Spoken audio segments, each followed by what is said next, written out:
Hi friends, വല്ലതാണ് നമ്മൾ കാണിക്കാൻ പോകുന്നത് കാർബേറ്ററാണ്. E20 carburettor. E20 കാർബേറ്ററിനെ കുറിച്ചും അതിൻ്റെ അത്യാവശ്യം, അതായത് വണ്ടി എടുത്തു കഴിഞ്ഞാൽ ആദ്യം എന്തൊക്കെ ചെയ്യണമെന്നുള്ള കാര്യങ്ങളെ കുറിച്ചാണ് വീഡിയോ ചെയ്യാൻ പോകുന്നത്. മുന്നേ ഈ കാര്യങ്ങളെക്കുറിച്ച് പൊതുവാഴ്ച ഒരുപാട് വീഡിയോ ചെയ്തിട്ടുണ്ടെങ്കിൽ കൂടി പുതിയ വീഡിയോസിന് ചിലപ്പോൾ ആ ഒരു വീഡിയോ എത്തിക്കൊള്ളണമെന്നില്ല. അപ്പോൾ എന്നിരുന്നാലും കുറച്ചും കൂടി കാർബേറ്റിനെ കുറിച്ച് ഡീറ്റെയിൽ ആയിട്ട് പറയും. ഞാനിപ്പോൾ ഒരുപാട് റീൽസ് കാണാറുണ്ട്, ചില ഏരിയകളിൽ ചില വീഡിയോസ് കാണാൻ ശ്രദ്ധയിൽപ്പെടാറുണ്ട്. എന്താണെന്ന് വെച്ചാൽ ഒരുപാട് ആളുകൾ ചാക്കണക്കിന് കാർബേറ്റർ കൊണ്ടുപോയി മാറ്റി എന്നുള്ളത്, മാറ്റിയിട്ട് വർക്ക്ഷോപ്പിൽ നിറയെ കാർബേറ്റർ ആണെന്നുള്ളത്. അപ്പോൾ ഇതിനെക്കുറിച്ചൊരു ചെറിയ വീഡിയോ ആണ് ചെയ്യുന്നത് കേട്ടോ. കാരണം കണ്ടു കഴിഞ്ഞാൽ ബുള്ളറ്റ് ഉപയോഗിക്കുന്നവർ, കാർബേറ്റർ ബുള്ളറ്റ് ഉപയോഗിക്കുന്നവർ, ബുള്ളറ്റ് ഉപയോഗിക്കുന്ന എല്ലാവർക്കും യൂസ്ഫുൾ ആയിരിക്കും. മുഴുവനായി കണ്ടു കഴിഞ്ഞാൽ നിങ്ങൾക്ക് തന്നെയാണ് ഉപയോഗം കേട്ടോ, ശ്രദ്ധിക്കുക. ഓക്കെ, അപ്പം ഞാൻ ആദ്യമായിട്ട് പറയുന്നത്, നമ്മൾ എത്തനോൾ, ഈ 20% എത്തനോൾ എന്നുള്ള സംഗതി വണ്ടിയിൽ ഇപ്പോൾ കമ്പൽസറി ആയിട്ട് കൊണ്ട് കഴിഞ്ഞാൽ 26 ഏപ്രിലിന് ശേഷം കമ്പൽസറി ആയിട്ട് E20 പെട്രോൾ എല്ലാവർക്കും കിട്ടിക്കൊണ്ടിരിക്കുന്നത്. അപ്പോൾ ആദ്യം നമുക്ക് ഒരു 100 മില്ലി പെട്രോൾ എടുക്കാം കേട്ടോ. ശ്രദ്ധിക്കുക, ഒരു 100 മില്ലി പെട്രോളാണ് ഇതിലെടുക്കാൻ പോകുന്നത്. ഇതെന്താണ് സംഭവിക്കുന്നുള്ളത് കാണിച്ചാൽ ഞങ്ങൾക്ക്. ഇപ്പോൾ 110 മില്ലി എടുത്തുകൊണ്ട് നോക്കുക, ശ്രദ്ധിക്കുക കേട്ടോ. ഞാൻ ഇതിലേക്ക്, നമ്മളിതൊരു ഫ്യൂൽ ടാങ്കാണെന്ന് വിചാരിക്കുക. ഇനി ഫ്യൂൽ ടാങ്കാണ്, കാർബേറ്ററാണ് അതൊക്കെ വിചാരിക്കുക. അതാണ് ഫ്യൂൽ ടാങ്കിലേക്കാണ് ഞാൻ ഇതിലേക്ക് ജസ്റ്റ് ഒരു 10 മില്ലി വെള്ളം ഒഴിക്കാൻ പോവാണേ. ഇത് കഴിഞ്ഞ ശേഷം ഡീറ്റെയിൽ വായിക്കാൻ പറഞ്ഞുതരാം.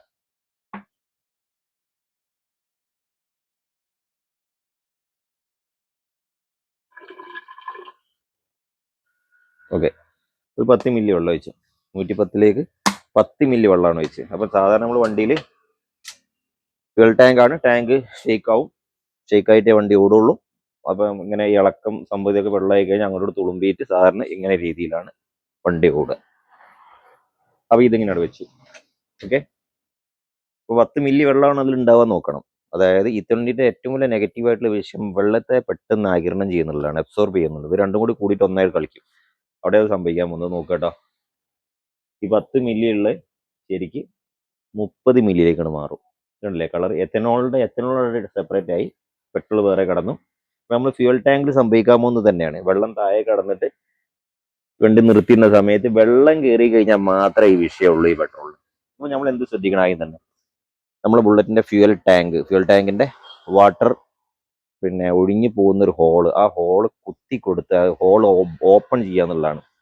ആ ഡ്രെയിനേജ് ഓപ്പൺ ചെയ്തിട്ട് എന്നുള്ളതാണ്. വെള്ളം ഒരു കാരണവശാലും ടാങ്കിലേക്ക് പോവാതിരിക്കാനുള്ള ശ്രദ്ധിക്കുക എന്നുള്ളതാണ് ആദ്യമായിട്ട് ചെയ്യേണ്ടത്.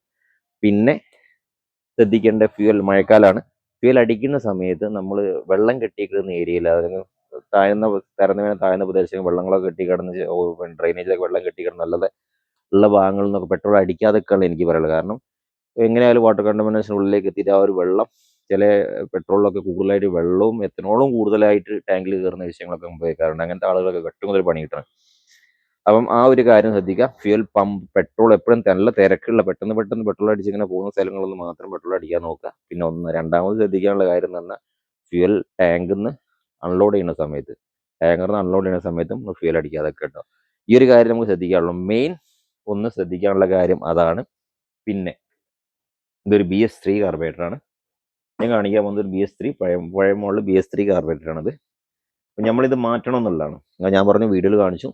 എല്ലാവരും കാണിക്കുന്ന വിഷയങ്ങൾ നിർമ്മാണം കാർബറേറ്റർ മാറ്റുന്നതിന് ഓവർഫ്ലോന് വേണ്ടിയിട്ടാണ്. അപ്പോൾ ഒരു കാര്യം നമ്മൾ ആദ്യം മനസ്സിലാക്കുക, E20 കമ്പാറ്റബിൾ കാർബറേറ്റർ എന്ന് പറഞ്ഞിട്ട് ഇത് സംഗതി വലിയ സംഭവമൊന്നും അല്ല. അപ്പോൾ ഈ വന്നത് E20 കാർബറേറ്ററാണ്. വരുന്ന വില എന്ന് പറഞ്ഞാൽ 3067 രൂപയാണ് ഇപ്പോഴത്തെ നിലവിലായി. ഈ ഡേറ്റിന് ഇന്നത്തേക്കുള്ള 3067 രൂപയാണ് BS3 കാർബറേറ്ററിലെ റോയൽ എൻഫീൽഡിന്റെ വില കേട്ടോ. BS2 വരുന്നത് ഈ കാർബറേറ്റർ എന്നാ കാണിച്ചു തരാം. E20, അതായത് എത്തനോൾ കടന്ന പെട്രോൾ ഈ ഇതുമായിട്ട് യോജിച്ച് പോകുന്ന ഒരു കാർബറേറ്റർ എന്നാണ് ഇത്. ഇത് ഒന്നും ഒരു സംഭവം അല്ല. ഇതിലാകെ എന്താണ് ചെയ്തിരിക്കുന്നത് കാണിച്ചു തരാം.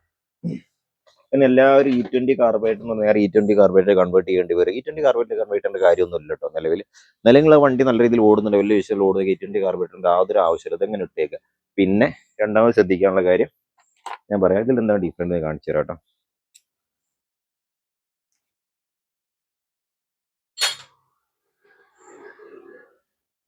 അപ്പൊ നമ്മൾ കാർബറേറ്റർ മാറ്റുന്നത് യാതൊരു കുഴപ്പമില്ല കേട്ടോ. കാരണം മാറ്റിയിട്ടൊന്നും കുഴപ്പമില്ല. ഞാൻ പറയുന്നത് നിലവിൽ നല്ലോണം ഓടുന്ന ഒരു വണ്ടി ജസ്റ്റ് ഒരു ഓവർഫ്ലോ വന്നു, അപ്പൊ മെക്കാനിക്ക് പറയാണ് ഓവർഫ്ലോനെ കാർബറേറ്റർ മാറ്റാൻ നല്ല പരിഹാരമില്ല. ഈ ഓവർഫ്ലോ പറഞ്ഞ മെക്കാനിക്ക് പറഞ്ഞ സംഗതി ശരിയാണ്. ഓവർഫ്ലോ മാറ്റി അപ്പം കാർബറേറ്റർ ഏത് പുതിയ കാർബറേറ്റർ ഓവർഫ്ലോ നിൽക്കും.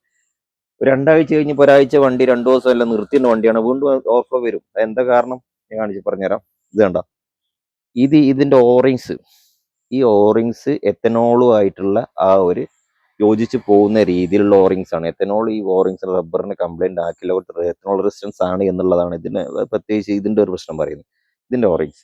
പിന്നെ അതേമാതിരി മെയിൻ ജെറ്റിന്റെ ഓറിങ്സ്, എയർ സ്ക്രൂവിന്റെ ഓറിങ്സ്, ഈ ഒരു കാര്യങ്ങൾ. പിന്നെ ഇതിന്റെ പിസ്റ്റൺ ഡയഫ്രം വാൽവ് ആണോന്ന് അറിയില്ല, കറക്റ്റ് E20 ആയിട്ട് പ്രശ്നം ഉണ്ടാക്കുന്നതാണോ എന്ന് അറിയില്ല. അതായത് സാധനം ഇട്ടിട്ടുണ്ട്, അതൊന്നൊക്കെ ഏകദേശം കണ്ടിട്ട് ഒരേമായിട്ട് എനിക്ക് തോന്നിയിട്ടുള്ളത്. റബ്ബർ പാർട്സിന് ഏറ്റവും കൂടുതൽ ബുദ്ധിമുട്ടാക്കണം എന്ന് പറഞ്ഞു. പക്ഷെ എന്നാലും നിലവിൽ ഈ കാർബറേറ്ററിന് നിങ്ങൾ ഡെയിലി പെട്രോൾ അടിച്ച് ഓടുന്ന ഒരു വണ്ടിക്ക് ഒരു വിഷയം ഉണ്ടാക്കുന്നില്ല എന്ന് വാസ്തവം. ഡെയിലി പെട്രോൾ അടിച്ച് ഇങ്ങനെ ഓടിക്കുന്നുണ്ട് എങ്കിൽ വിഷയം ഉണ്ടാക്കുന്നില്ല എന്നുള്ളതല്ല, പേടിക്കേണ്ട കാര്യമല്ല. നമ്മൾ പെട്ടെന്ന് കാർബറേറ്റർ അങ്ങ് മാറ്റി പുതിയ കാർബറേറ്റർ ഇടണം, അല്ലെങ്കിൽ കാർബറേറ്റർ മാറ്റിയാലേ ശരിയാവുള്ളൂ എന്നൊന്നുമില്ല. ആദ്യം നിങ്ങൾ മനസ്സിലാക്കേണ്ടത് ഇതിൽ വരുന്ന ഡിഫറൻറ്റ് വേറെ ഒന്നുകൂടെ പറഞ്ഞു കേട്ടോ. നമ്മൾ കാർബറേറ്റർ E20 മാറ്റുമ്പോൾ സംഭവം എന്ന് പറഞ്ഞാൽ മെയിൻ ജെറ്റ് എന്ന് പറഞ്ഞാൽ ഇതിൽ വരുന്ന 112.5 110 വരുന്നത്. 2.5 ചെറിയ ഒരു ഡയമീറ്റർ കൂടുതൽ വരുന്നത്, അതായത് ഹോള് കുറച്ചൊരു വലുതാണ്. അതായത് ഫ്യൂവലിന്റെ ഫ്ലോ കുറച്ചുകൂടി കൂടുതലായിട്ട് പോകുന്നുള്ളതാണ്.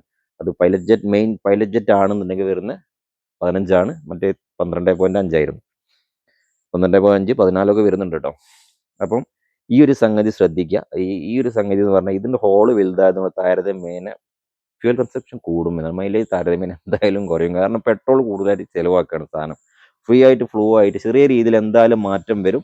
അതായത് ഇത് വിടുന്നോട് കൂടി ജെറ്റ് വലുതാവുന്നതോട് കൂടി ആ ഒരു പിന്നെ പെട്രോളും എത്തനോളും കടന്ന മിശ്രിതം പെട്ടെന്ന് വലിച്ചെടുക്കാനും അതുകൊണ്ട് കൂടുതലായിട്ട് ഫ്യൂൽ കത്താനും, ഫ്യൂൽ കത്തിയായിട്ട് കൂടുതൽ പവർ ഡെലിവറി ഔട്ടൊക്കെ അതുകൊണ്ട് തന്നെ എല്ലാ വിഷയങ്ങളും തീരും എന്നുള്ളതാണ് ഇതിന്റെ ഒരു പ്രത്യേകത.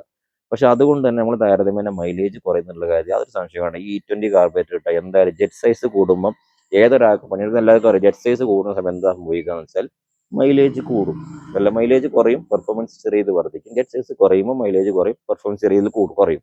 അപ്പൊ നിങ്ങൾ നിലവിൽ ഈ ഒരു കാർബറേറ്റർ ഓവർഫ്ലോ എന്ന് പറഞ്ഞിട്ട് സാധനം മാറ്റിക്കളയരുത്. ഓവർഫ്ലോന്റെ സാധനം വരുന്ന ഈ നീഡിലാണ്. കാണിച്ചുതരാം.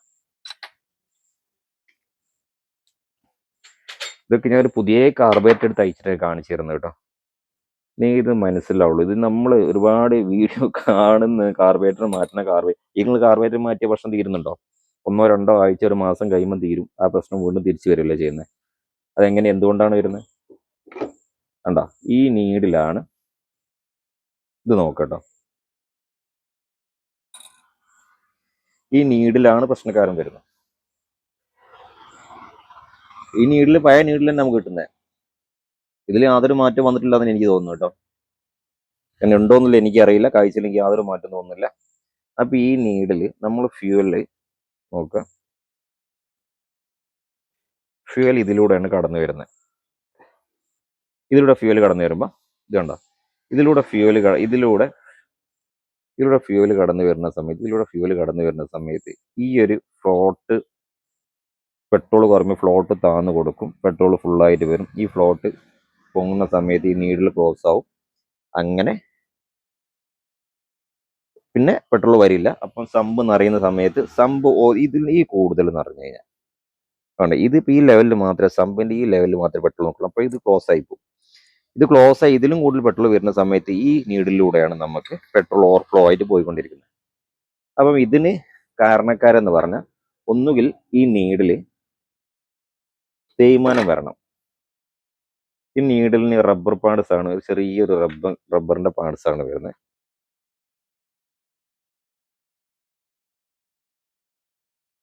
ഇതിന് തേയ്മാനം വരണം. ഇതിൽ ലെൻസ് അടിച്ച് നോക്കിയാൽ കറക്റ്റ് റൗണ്ട് ആയിട്ട് ഷേപ്പിൽ കട്ടിങ്ങോ എന്തോ ഉണ്ടെങ്കിൽ സാധനം മാറ്റി. അതല്ലെങ്കിൽ ടാങ്കിലുള്ള വല്ല പൊടിത്തുരുമ്പോ അല്ലെങ്കിൽ കരടോ, അതല്ലെങ്കിൽ ഇവിടെ അടിഞ്ഞു കൂടി കഴിഞ്ഞാൽ സാധാരണഗതിയിൽ എന്ത് വരും, ഓവർഫ്ലോ വരും. ഇതിങ്ങനെ ബ്ലോക്ക് ആവില്ല. ഇതിവിടെ കടന്നിട്ട് നമുക്ക് ബ്ലോക്ക് ആകാത്തത് കൊണ്ട് തന്നെ ഇത് ശരിക്കും ഇവിടെ സീറ്റ് ആകാത്തത് കൊണ്ടാണ് ഈ ഒരു ഓവർഫ്ലോ വരുന്നത് കേട്ടോ. ഇതിവിടെ സീറ്റ് ആയാൽ ഓവർഫ്ലോ വരില്ല. സീറ്റ് ആകുന്ന സമയത്താണ് കൂടുതലായി പെട്രോൾ ഇറങ്ങുന്ന സമയത്ത് ഇതിലൂടെ ഓവർഫ്ലോ വരുന്നത്. അതാണ് ഇതിന്റെ മെയിൻ റീസൺ. ഈ ഒരു കാര്യത്തിന് വേണ്ടിയിട്ടാണ് നിങ്ങൾ കാർബറേറ്റർ മാറ്റണ്ടെന്ന് എനിക്ക് പറയാം. എൻ്റെ ഒരു അഭിപ്രായം ഞാൻ പറഞ്ഞു. നിങ്ങൾക്ക് എന്ത് വേണം തീരുമാനം. ഞാൻ എൻ്റെ എക്സ്പീരിയൻസിലെ കാര്യങ്ങൾ മാത്രമേ നിങ്ങൾ ഷെയർ ചെയ്യുന്നത് കേട്ടോ. അതാ ഈ ഒരു പിന്ന് മാറ്റി കൊടുക്കുക. ഈ പിന്നിന് സ്ക്രാച്ചോ കാര്യങ്ങളോ ഉണ്ടെങ്കിൽ പോയിട്ടുണ്ടെങ്കിൽ ഇത് പിന്ന് മാറ്റി കൊടുക്കുക. പിന്നെ ഇതിന്റെ ബോറിന് കംപ്ലൈന്റ് വന്ന കാർബറേറ്റർ മാറ്റി തീരും കേട്ടോ. ഇതിന്റെ സീറ്റിങ്ങിന് വല്ല കാര്യങ്ങളോ ഇരുമ്പോ കാര്യങ്ങളോ കോപ്പറിന്റെ വയറോ ഇട്ടിട്ട് കറക്റ്റ് ക്ലീൻ ചെയ്യുന്ന ആളുകൾ ശ്രദ്ധിക്കുക. ഒരിക്കലും അത് ചെയ്യരുത്. ബ്രഷ് മാത്രമേ ഉപയോഗിക്കാവൂ. ഇത് തേയ്മാനം വന്നു കഴിഞ്ഞാൽ അത് സീറ്റ് ആവില്ല. സീറ്റ് ആ സമയത്ത് ഉറപ്പ് വന്നുകൊണ്ടേയിരിക്കും. ഈ ഒരു വിഷയം കൊണ്ടാണ് കാർബറേറ്ററിന്റെ ബോഡി മാറ്റിയേ തീരും. അപ്പോൾ E20 കാർബറേറ്ററോ അല്ലെങ്കിൽ മറ്റേ കാർബറേറ്റർ വെച്ച് നടിച്ച് കുഴപ്പമൊന്നുമില്ല. മൈലേജ് കറക്റ്റ് വേണം എന്നുണ്ടെങ്കിൽ പഴയ കാർബറേറ്റർ നല്ല എനിക്ക് തോന്നുന്നു ജിറ്റ് സൈസ് കുറവാണ്. പിന്നെ E20ന്റെ കിറ്റ് കിട്ടാണ്ട് 1600 1700 രൂപയാണ്. അതും കാർബറേറ്ററിനോട് കുടുങ്ങി കിടക്കുന്ന ആളുകൾ മാത്രം ചെയ്യാവേണ്ട കേസാണ്. ജെറ്റ് സൈസ് കൂടുതൽ മാത്രമേ ഉള്ളൂ. അല്ലാതെ ഇപ്പം നിലവിൽ ഈ എത്തനോൾ ഇത് കാർന്ന് തിന്നതായിട്ട് കംപ്ലൈന്റ് ആയിട്ട് എൻ്റെ അടുത്തേക്ക് വർഷത്തിൽ വണ്ടിയൊന്നും വന്നിട്ടില്ല. അപ്പം ഏതായാലും പിന്നെ എൻ്റെ അനുഭവമാണ് ഞാൻ പറയുന്നത്. അപ്പൊ ഈ ഒരു സംഗതി കൊണ്ടാണ് ഈ ഒരു സംഗതി വരാനുള്ള വേറൊരു കാരണം പറഞ്ഞു തരട്ടെ ഞാൻ. ഇത് വേണ്ടില്ലേ എത്തനോള്, ഇതിപ്പോൾ സെപ്പറേറ്റ് എത്തനോൾ ആണ്. ഈ എത്തനോള് നമ്മുടെ വണ്ടിയിൽ കാർബറേറ്ററിൽ നിർത്തിയിട്ട് കഴിഞ്ഞാൽ, ലോങ് ടൈം പാർക്ക് ചെയ്ത് കഴിഞ്ഞാൽ, ഒരാഴ്ച പാർക്ക് ചെയ്തിടുക. ഈ പാർക്ക് ചെയ്ത് കഴിഞ്ഞാൽ വാട്ടർ കണ്ടാമിനേഷൻ ഉണ്ടെങ്കിൽ, വെള്ളത്തിന്റെ അംശം എന്തെങ്കിലും പുറത്തുണ്ടെങ്കിൽ അത് അടിഞ്ഞു കൂടിയിട്ടാണ് ഈ വെള്ള കളറിൽ കുറേ കാലം നിൽക്കുമ്പോഴാണ് ഈ കാർബറേറ്ററിൽ കാണുന്ന പൗഡർ കാര്യങ്ങളൊക്കെ വരുന്നത് കേട്ടോ. അപ്പം ഇതിന് ഒരു സൊല്യൂഷൻ ഞാൻ പറഞ്ഞുതരാം. ഒന്ന് ശ്രദ്ധിക്കേണ്ടത്, വെള്ളം ഉള്ളോട്ട് കിടക്കാതിരിക്കാനാണ് ശ്രദ്ധിക്കാനുള്ള കാര്യം. പിന്നെ എല്ലാവരും ശ്രദ്ധിക്കാത്ത കാര്യമാണ് കാർബറേറ്ററിന് ഈ ഭാഗമുള്ള പൈപ്പ് നോക്കട്ടോ. ഇത് കണ്ട, ഇത് മുകളിലേക്കോ ഇത് ഹോസ് സൈഡിലേക്കോ ഒക്കെ നിൽക്കുന്നുണ്ടെങ്കിൽ കറക്റ്റ് ഹോസ് ഇല്ലാതെ പെട്രോൾ ഇതുവരെ ഞാൻ കണ്ടിട്ടുണ്ട്. അപ്പോൾ ഇത് കറക്റ്റ് താഴോട്ടാക്കി തന്നെ ഇടുക എന്നുള്ളത് ശ്രദ്ധിക്കുക. ഇതിലുള്ള വെള്ളം ഉള്ളിലേക്ക് പോയി കഴിഞ്ഞാൽ എന്തായാലും വാട്ടർ കണ്ടാമിനേഷൻ ഉള്ളിലേക്ക് വെള്ളം കയറുന്നില്ല, യാതൊരു സംശയമില്ല. അതാ നേരെ സമ്പിലേക്കാണ് പോകുന്നത് കേട്ടോ. അതാ അപ്പം ഇതിലെ വെള്ളം ഉള്ളിൽ കയറി കുറച്ച് വെള്ളം ഉണ്ടായി കഴിഞ്ഞാൽ ഇതേ സംഭവമാണ് കാർബറേറ്റർ ഉണ്ടാകുക. വണ്ടി ആദ്യം വലിക്കൽ എത്തനോളാണ്, വണ്ടിക്ക് മിസ്സിങ്ങേ ഉണ്ടാവുള്ളൂ കേട്ടോ. അപ്പം ആ ഒരു കാര്യം, കാർബറേറ്ററിന്റെ ഈ ഒരു കാര്യം ശ്രദ്ധിക്കുക. പിന്നെ നിങ്ങൾ വണ്ടി ലോങ് ടൈം പാർക്ക് ചെയ്യുന്ന ആദ്യം ചെയ്യേണ്ട ഒരു കാര്യം ഞാൻ പറഞ്ഞുതരാം. കാർബറേറ്ററിന്റെ ഫ്ലോട്ട്, ടാങ്കിന്റെ ഫ്ലോട്ട് ലോക്ക് ചെയ്തിടുക, അതായത് ഓഫ് ചെയ്തിടുക. എന്നിട്ട് നിങ്ങൾ നിയറിൽ അടുത്ത് വർക്ക്ഷോപ്പ് പോയിട്ട് ഈ ഒരു സാധനം കാർബറേറ്ററിന്റെ സമ്പിന്റെ താഴെ വരുന്ന ഭാഗം ഇത് ഓവർഫ്ലോ, ഇതിനുള്ള ഈ ഒരു ഹോളിലൂടെ ഇത് ലൂസാക്കുന്നതോട് കൂടി ഇതിന്റെ താഴെയുള്ള ഭാഗത്തുള്ള കാർബറേറ്ററിലെ പെട്രോൾ കംപ്ലീറ്റ് ഒഴുകിപ്പോകും. അപ്പൊ നമ്മൾ ഈ വണ്ടി നിർത്തിയിടുന്നുണ്ടെങ്കിൽ എന്ത് ചെയ്യണം? വണ്ടി അവിടെ ഫ്ലോട്ട് ഓഫ് ആയതിനു ശേഷം ഇതങ്ങ് ലൂസ് ചെയ്തിട്ട് കംപ്ലീറ്റ് പെട്രോൾ ചോർത്തിയിട്ട് വേണം രണ്ടാമത്തെ ടാങ്കിൽ വെച്ചോളൂ കേട്ടോ. ചോർത്തി കളയുക. ഈ ചോർത്തിയൊക്കെ ചോർത്തിട്ടേക്കുന്നത് വർഷങ്ങളായി നിർത്തിയിട്ട്, വർഷങ്ങളായി നിർത്തിയിട്ട് കാർബറേറ്റർ ഇതേമാതിരി കിടക്കുന്നു. ഇത് ചോർത്തി ഒഴിവാക്കുക. ഒന്നുമില്ല. ഇത് ഞാൻ പൈസാണ് അത്, ഒന്നുമില്ല. എത്തനോളോ കാര്യങ്ങളോ ഒന്നുമില്ല. ഇതൊക്കെ ഇങ്ങനെ സൂക്ഷിച്ച് കൊണ്ടെടുക്കുക. ഇപ്പൊ നമുക്ക് വേറെ വഴിയില്ല കേട്ടോ. എത്തനോളിനെ ന്യായീകരിക്കല്ല, അപ്പൊ വേറെ വഴിയില്ല. അതുണ്ടെന്ന് കരുതി ഭയപ്പെട്ടുകാട്ട് കാർബറേറ്റർ മാറ്റി കഴിഞ്ഞാൽ കാർബറേറ്റർ മാറ്റങ്ങൾ എത്ര മാറ്റും? ഒരു മാസം 3 കാർബറേറ്റർ 4 കാർബറേറ്റർ 100 മാറി എന്തും എൻ്റെ ആവശ്യമില്ല എന്ന് എൻ്റെ ഒരു അഭിപ്രായം. ഞാൻ ആരും എന്ത് തന്നെ പറഞ്ഞു കഴിഞ്ഞാൽ എൻ്റെ അഭിപ്രായത്തിൽ ഞാൻ വണ്ടി ഉപയോഗിക്കുന്ന ആൾ തന്നെയാണ്, ഞാൻ ബുള്ളറ്റ് ഉപയോഗിക്കുന്ന ആളാണ്, അതുകൊണ്ട് തന്നെ പറയുന്നത്. അപ്പൊ കാർബറേറ്റർ മാറ്റിക്കെടുക്കുക. ഒരു കാർബറേറ്റർ 3000 കൊടുത്ത് 5000 6000 7000 കൊടുത്ത് കാർബറേറ്റർ ഇപ്പം മാറ്റി, അടുത്ത മാസം പിന്നെയും മാറ്റുക. ഈ കമ്പനി മാറ്റുക റീപ്ലേസിനുള്ള ഓപ്ഷൻ എന്ന് പറഞ്ഞാൽ അതൊരു ഓപ്ഷൻ അല്ലല്ലോ. അതിനൊരു പരിഹാരം കണ്ടെത്താൻ ഈ ഒരു മാർഗ്ഗം, ഞാൻ ഈ പറയുന്ന കാര്യങ്ങൾ ഫോളോ ചെയ്യുക. ടാങ്കിലെ വെള്ളം ഒഴിവാക്കുക എന്നുള്ള, ടാങ്ക് കംപ്ലീറ്റ് ഒന്ന് തന്നെ നാളെ തന്നെ പോയിട്ട് വീഡിയോ കണ്ട ആൾക്കാർ ടാങ്കിൽ കംപ്ലീറ്റ് ക്ലീൻ ചെയ്ത് വെള്ളം എല്ലാം ഉറപ്പിക്കുക. പിന്നെ കാർബറേറ്ററിന്റെ വെള്ളം കയറാനുള്ള സാധ്യത ഞാൻ ഈ ഒരു ഹോസ് പറഞ്ഞു, ഈ ഹോസ് കാര്യം നല്ലോണം ശ്രദ്ധിക്കുക. എയർ ഫിൽറ്ററിന്റെ ഭാഗത്ത് എന്തെങ്കിലും രീതിയിലുള്ള നേരിട്ട് നനഞ്ഞ് കിടക്കുന്നുണ്ടോ, വെള്ളമുള്ളിൽ കയറാനുള്ള എന്തെങ്കിലും സൗകര്യം ഉണ്ടോ എന്നുള്ളത് നല്ലോണം ശ്രദ്ധിക്കുക. പാർക്ക് ചെയ്യുന്ന സമയത്ത് ഈ ഒരു കാര്യം നിങ്ങൾ നിർബന്ധമായിട്ടും ചെയ്യുക എന്നുള്ളതാണ്. നിങ്ങൾക്ക് ചിലപ്പോൾ അയച്ചാൽ കിട്ടില്ല, ഈ സാധനം അയക്കാൻ കുറച്ച് ബുദ്ധിമുട്ടായിരിക്കും. നല്ല കറക്റ്റായിട്ട് സ്ക്രൂ ഡ്രൈവർ ഉപയോഗിക്കണം, നല്ല വർക്ക്ഷോപ്പ് പോയിട്ട് ലൂസാക്കി തരാൻ പറയാം. എന്നിട്ട് നിങ്ങൾക്ക് ആവശ്യത്തിന് തുറന്നും കൂടി ഈ കാർ പെട്രോൾ കളയാനൊന്നുമില്ല. ഇതിലൂടെ പെട്രോൾ ഒഴിവാക്കി കഴിഞ്ഞാൽ ഈ സമ്പിലെ പെട്രോൾ 40 മില്ലി അടുത്ത് പെട്രോൾ കിട്ടും. പെട്രോൾ ഒഴിച്ച് ടാങ്കിൽ ഒഴിച്ച് വെച്ചാൽ മതി. വണ്ടി എത്ര ദിവസം നിർത്തിയുള്ള കാർബറേറ്ററിന് യാതൊരു കംപ്ലൈൻറ്റ് ഉണ്ടാവില്ല. ഈ ഒരു കാര്യം ഫോളോ ചെയ്താൽ ആഴ്ച കാർബറേറ്റർ മാറ്റുന്ന വിഷയങ്ങൾ ഒഴിവാക്കുക. പിന്നെ വല്ലപ്പോൾ ഒരു ഓവർഫ്ലോ വരുന്ന ഈ സമ്പിന് തട്ടി കൊടുക്കുക. ഈ തട്ടി കൊടുക്കുക, ആ നീഡിൽ സീറ്റിംഗ് ആവും. ആ നീഡിൽ എന്തെങ്കിലും കരട വന്ന കൂടിയും കിടക്കുകയാണെന്നുണ്ടെങ്കിൽ ഒന്ന് തട്ടി കൊടുത്തിട്ട് സീറ്റിംഗ് ആയി കഴിഞ്ഞാൽ ഓവർഫ്ലോ അങ്ങ് നിന്നോളൂ കേട്ടോ.